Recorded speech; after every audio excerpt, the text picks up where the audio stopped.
Hello and welcome back to my channel. And if you're new here, welcome. Today's story is a little bit different. It is actually part of a book, and this is chapter 1. Let me know in the comments what you think. It is a murder mystery.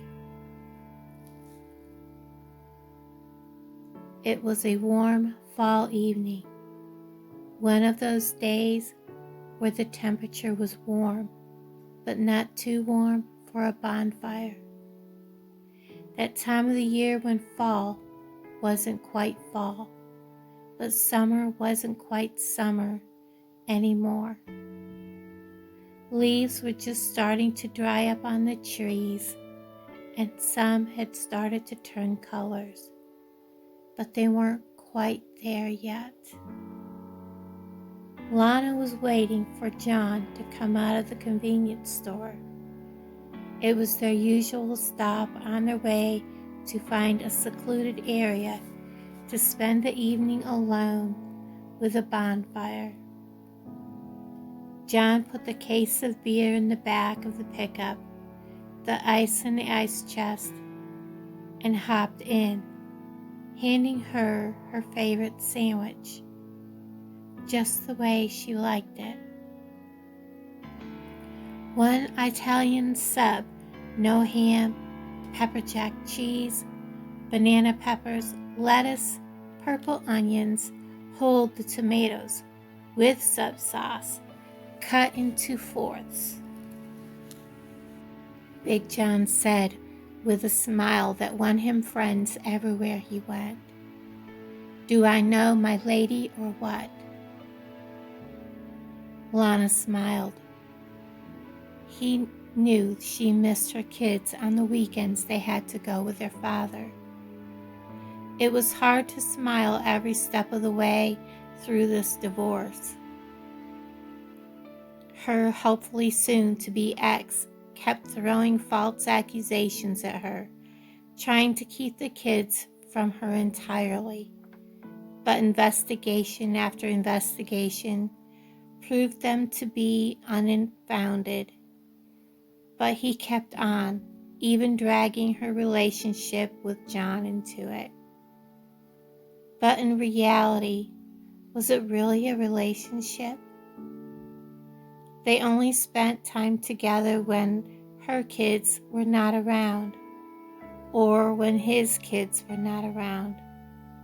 Only a select few knew there was even a little more than just a relationship between the two. But it was not one that was serious. Even Lana knew that. She knew it never would be. It really was more of a friends with benefits. When they first started to see each other, he was only using marijuana. Then a friend led him into something else. Lana wasn't one that was well knowledged in all of the new drugs and methods of getting the supposed high. Some of the weekends they spent fishing or just out having a bonfire and swatting mosquitoes. And others, out would come the bag from the toolbox. It was this reason that she knew that there would never be a relationship between them. Even the friends with benefits part had changed. Big John changed with his newfound toys, so to speak, and his newfound ways of getting the best of that into his system.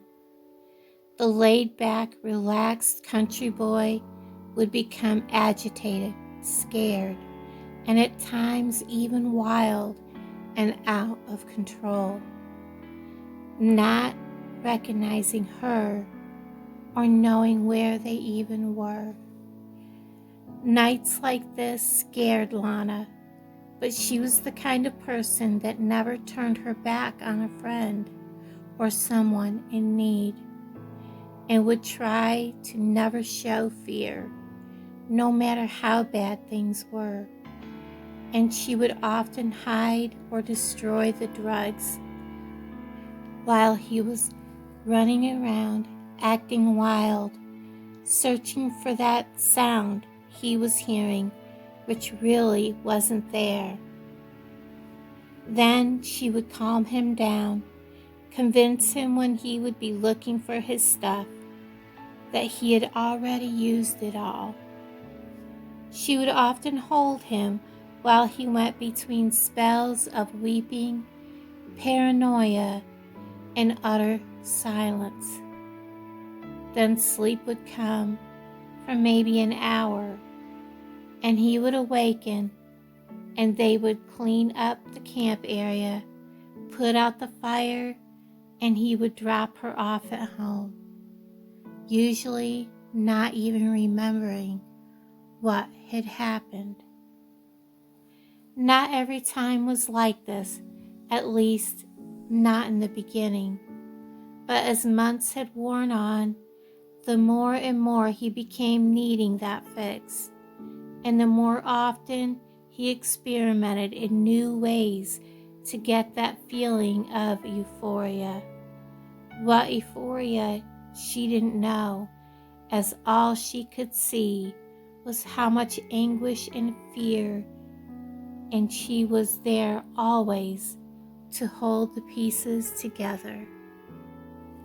Being from a fairly small town of maybe 1,500, just north of everywhere, where everyone knew everything, saw everything, but said nothing, it was always important for him to find that quiet place to go, and the two of them enjoy each other's company, away from the eyes and the ears and gossiping mouths, for that was the only time that anyone seemed to really know anything. You see, John was a proud man. He had a reputation to fulfill. He dated only a certain type of gal, the kind that partied, the kind to go to bars every weekend, or could put away a case of beer in a weekend, knew what an 8-ball was, and not just for the game of pool. But Lana was different. His feelings for her were genuine, but she didn't fit in with the party crowd. So he reserved nights like this for their time, where no one knew where they were.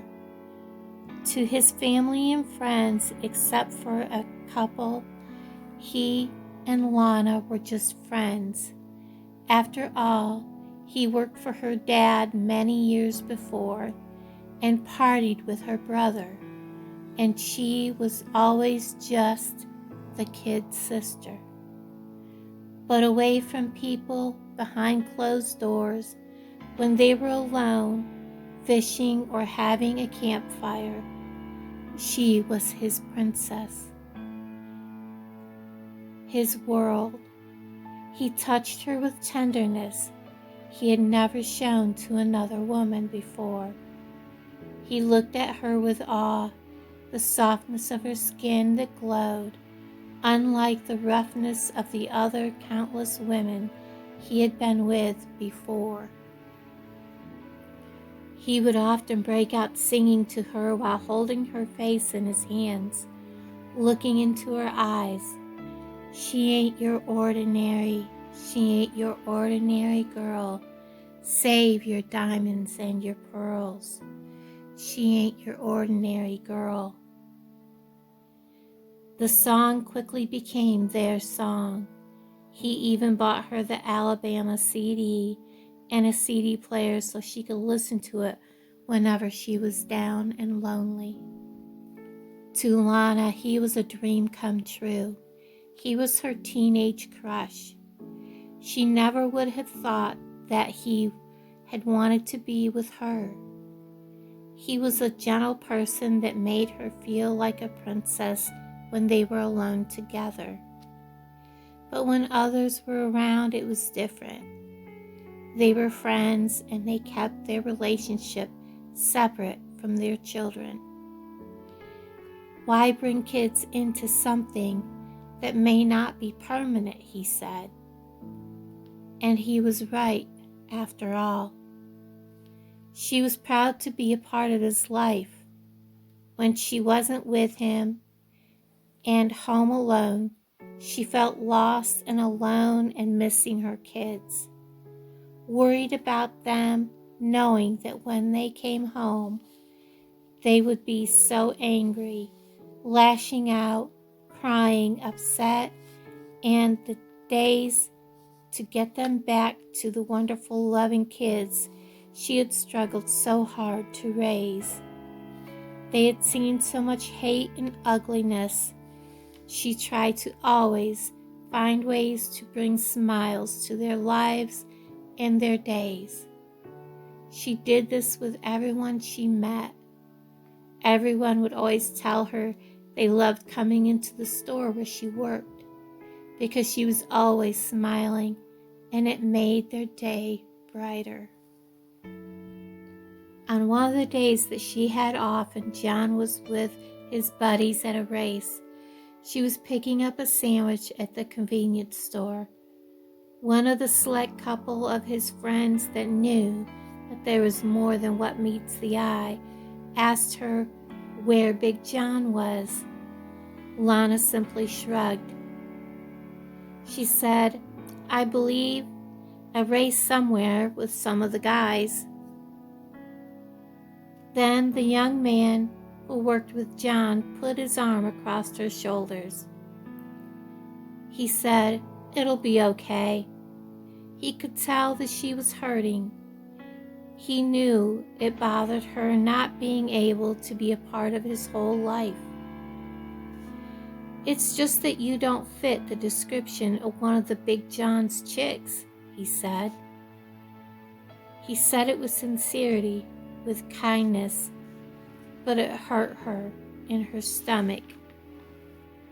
It hit her like a blow from a pro boxer.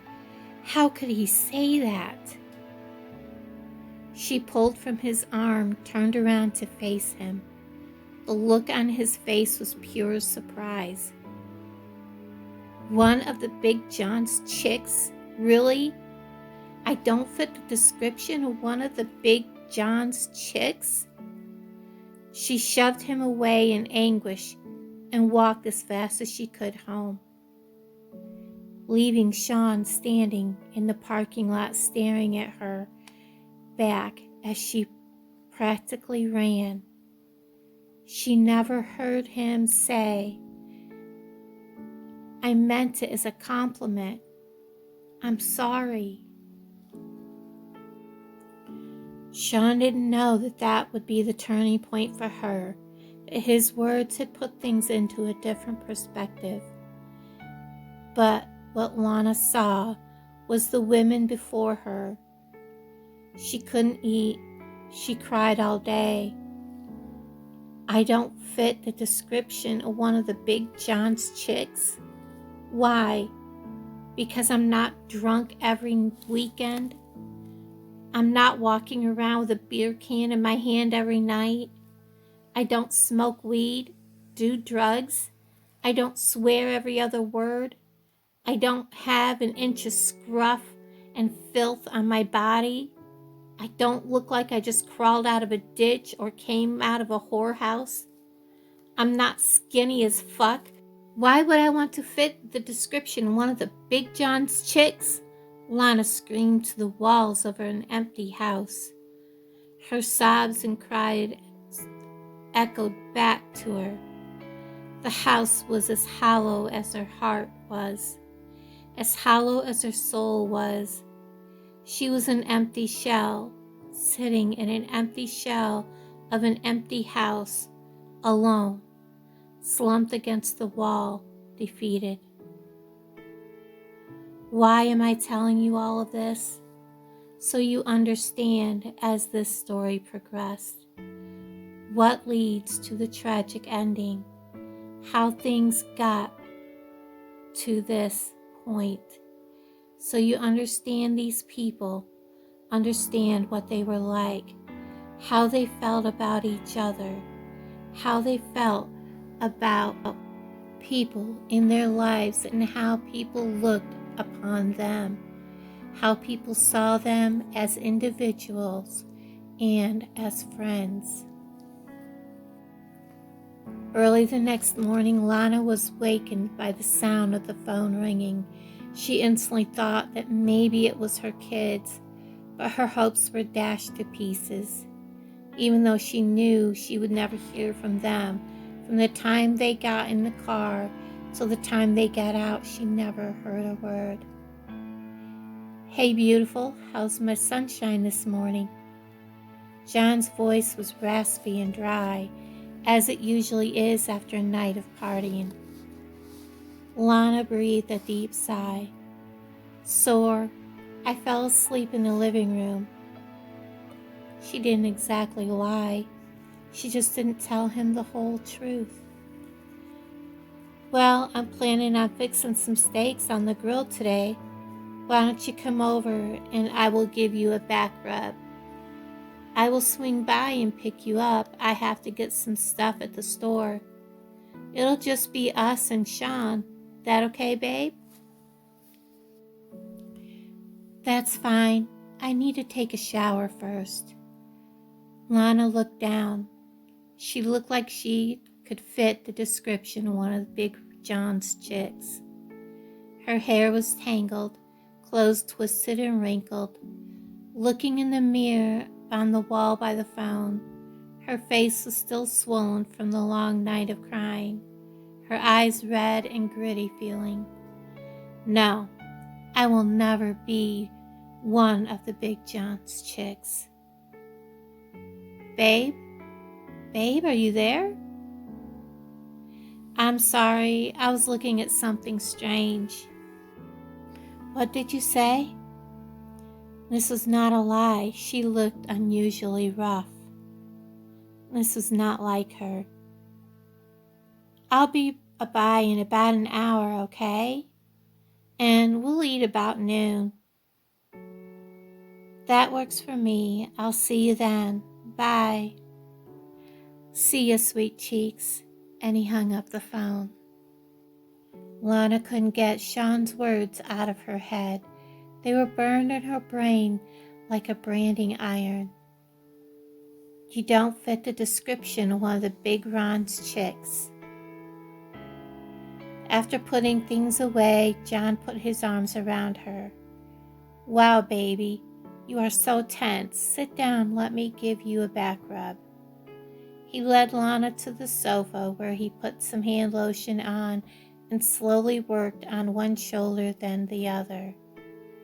"You okay, babe? You're awful quiet." "I'm fine, just sore. I didn't sleep good last night." "I'm sorry, my princess. I want to make all your problems go away. You deserve the best. You mean the world to me, you know that, right?" He started to hum. Then, as he massaged all the sore muscles in her neck and back, he sang to her, "She ain't your ordinary girl." She fought the tears. Sean came in the door carrying more food with his usual grin, but when he saw Lana, he was shocked. For some reason, he didn't expect to see her. John hadn't mentioned her being there. "Hey girl, how's it going?" Sean said, mustering up his biggest smile. Lana hung her head down. "Fine, you?" She took the bags from Sean and walked to the kitchen. She wanted to be away from this. She wasn't sure she was ready to deal with it after yesterday's meeting. Looking at Lana, all Sean could see was flashes of yesterday and the hurt, the tears, the look on her face. He knew somehow he needed to explain to her what he meant. It was a compliment. He was secretly hoping that she would be the one to bring John to the point in his life he would settle down and have a good, decent, caring woman in his life. And she was all of that.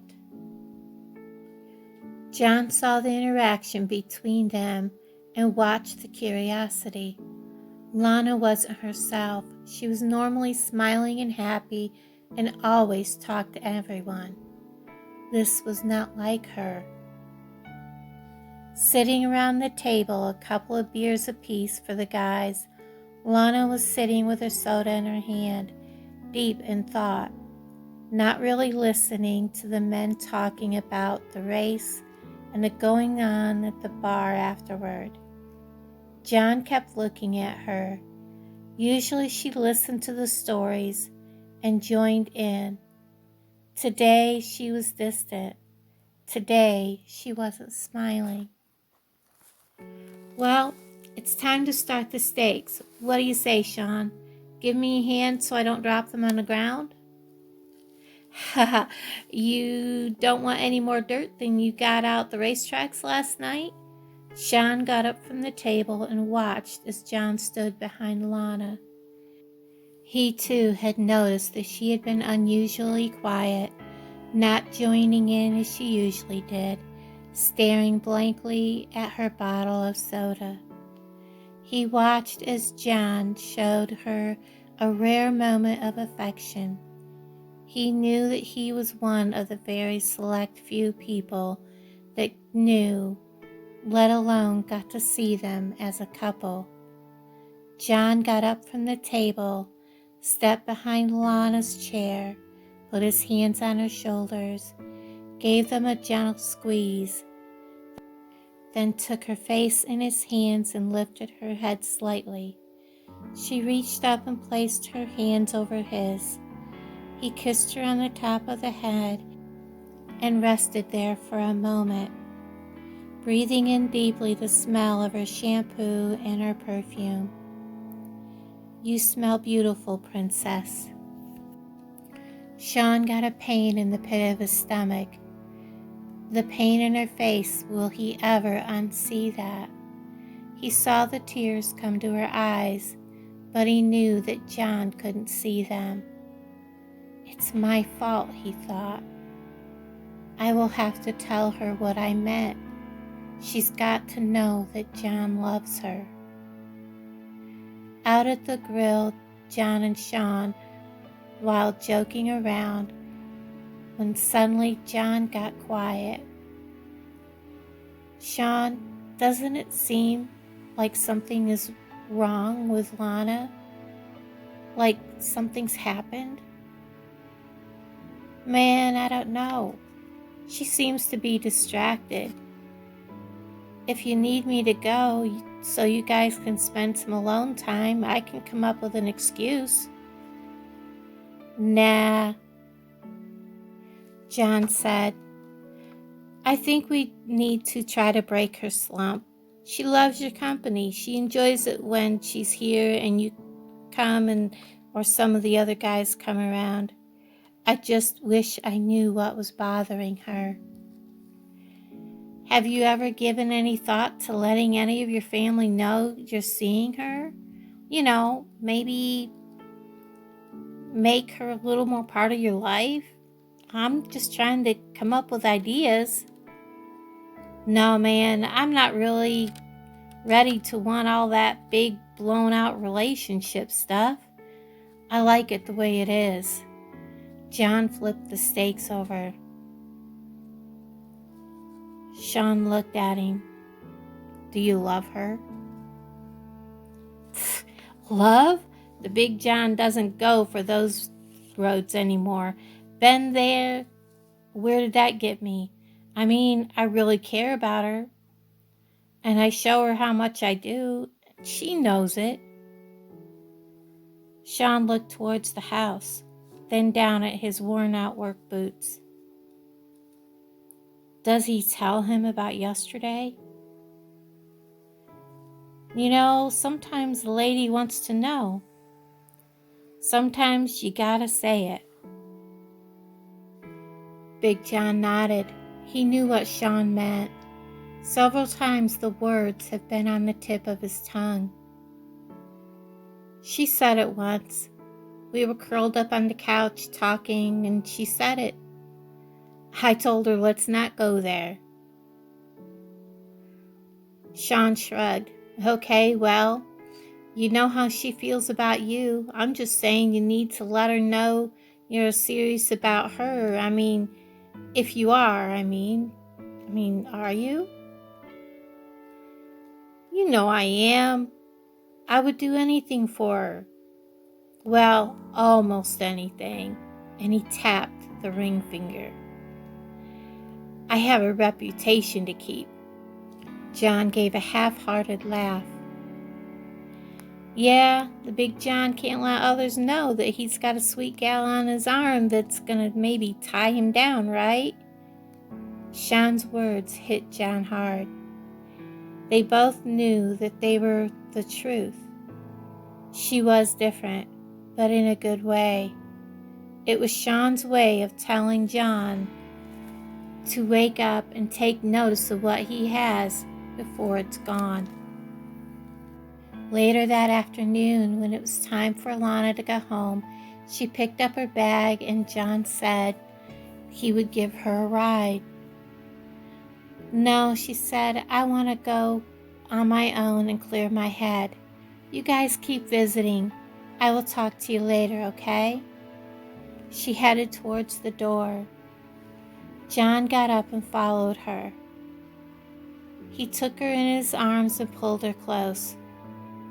Whatever is wrong, I'll make it right. I promise you, baby. He lifted her face so that she was looking at him. He could see the hurt in her eyes. He didn't understand. He ran a finger across her lips. She smiled slightly. I hope you know how I truly feel about you. He kissed her on the forehead.